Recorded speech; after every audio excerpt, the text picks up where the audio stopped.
It looks like everyone is tired with Johnson Sakaja's type of leadership. In fact, Nairobi is the worst.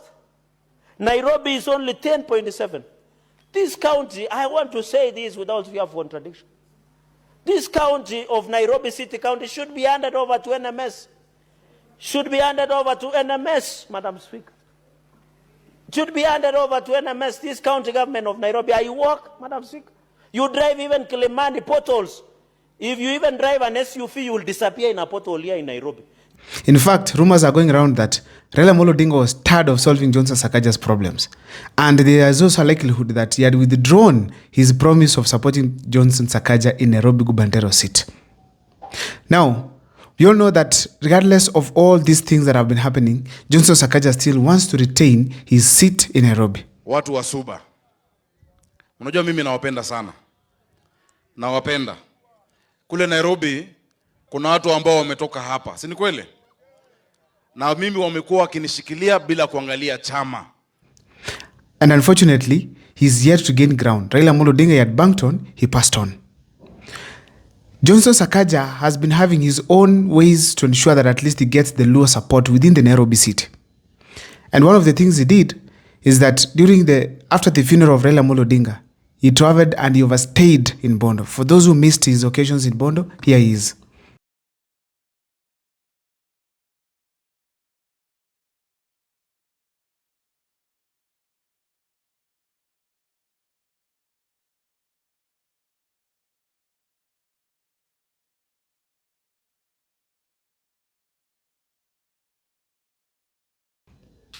Ladies and gentlemen, he did not only spend time with the widow, but also went ahead to accompany Raila Jr., Raila Amolo Odinga's son, to an event where he was being given the leadership of the family by Oburu Odinga.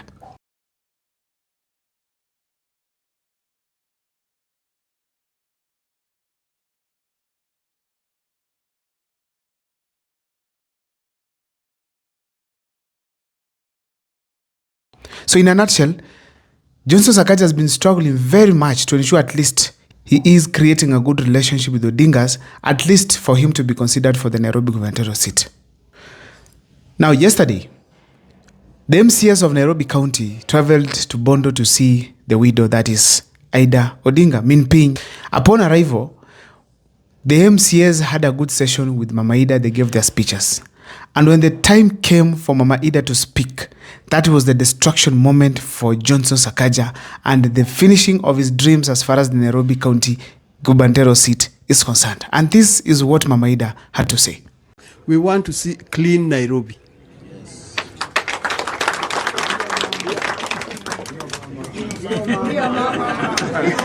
Ndio mama. Yeah. We want Nairobi to be clean, isn't it? Yeah.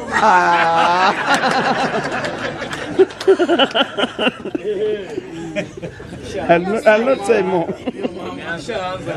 Let us not protect evil amongst us.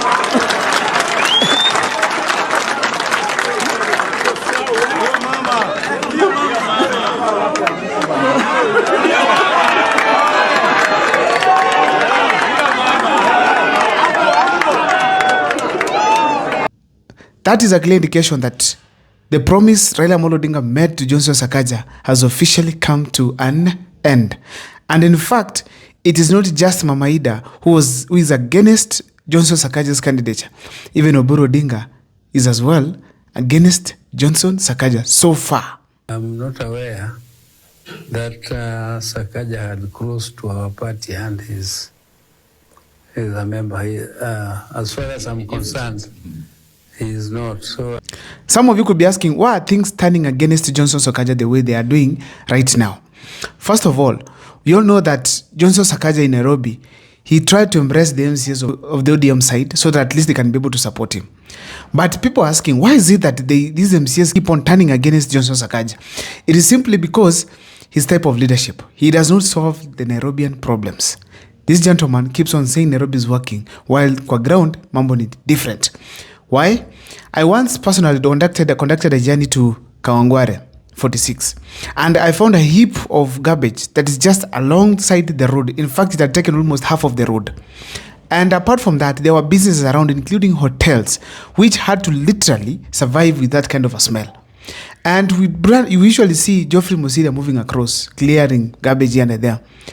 But that of Kangwaru has not been seen. I don't know whether they have gone there right now. But the fact remains is that is a clear sign Nairobi is not working. If it is working, it's working for the rich. Because if you go to Lavington, story is different. Why? It's clean, quiet, fresh air. If you go to Karen, same thing. Muthaiga, same thing. Ladies and gentlemen, even the Westlands, it's the same thing. That is a clear indication that Nairobi is not working for the people at the low class. Those up there are the ones benefiting. And therefore, the MCAs have gotten it very rough with the common wananchi in Nairobi, who keeps on complaining on some of the things that are not done within the Nairobi city. You find roads are not done. When it's raining, it's flooding all over. And actually, there's a lot of mugging within Nairobi. And that is becoming a Nairobi that is not working. So that is the reason as to why the MCAs have to go against Johnson Sakaja, because literally they don't have an excuse to give to the ground, because already the ground can see Nairobi is not okay. Now, as if that's not enough, it is not only Piny who literally finished Johnson Sakaja.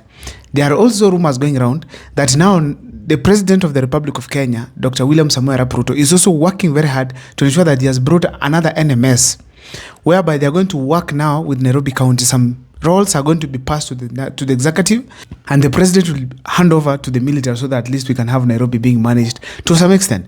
That's a clear sign that no one believes in Sakaja so far. Even the president of the Republic of Kenya, one of the closest friends of Johnson Sakaja. Ladies and gentlemen, I can also tell clearly it could not be also about Sakaja's performance. We all know that when William Ruto does something, you cannot understand what he's up to. And he does not do it genuinely, according to my understanding. But of course, you can share in the comment section, do you trust William Ruto's moves? In a nutshell, Johnson Sakaja has been rejected right, left, and center. The last event that Johnson Sakaja conducted was to Homa Bay County, where he accompanied the leaders of Homa Bay, including John Mbadi. And during this event, he took his time to appeal to the people of Luo Nyanza to support him in Nairobi. And he gave a long speech, trying to explain how these people have supported him in Nairobi, how he loves them and the stuff. If you missed a hint of what he was saying, please have a watch of that. Nawapenda. Kule Nairobi, kuna watu ambao wametoka hapa. Si ni kweli? Na mimi wamekuwa wakinishikilia bila kuangalia chama. 2017 nikisimama senator, nilisimama na nilishindana na mtu wa ODM alikuwa anaitwa nani? Edwin Sifuna. Lakini watu wa Suba na wa area hii ambao wako Nairobi walisimama na mimi, erokamano. I don't know if you live in Nairobi, what is your take as far as Johnson Sakaja is concerned? But on the comment section, kindly rate him on a scale of 1 to 10. Where do you think Sakaja lies? Do you think that the plans he has, whatever he's doing, will be able to yield some fruits in the future? My name is Abel Mukwa. I don't know what's your take on the comment section. Feel free to share with me. And kindly don't forget to subscribe. And my number is always here. For those who want to talk to me, feel free to do so. For those who want to support the channel as well, you're welcome. Because that's how we get to grow. Thank you so much for watching. See you next time for more videos.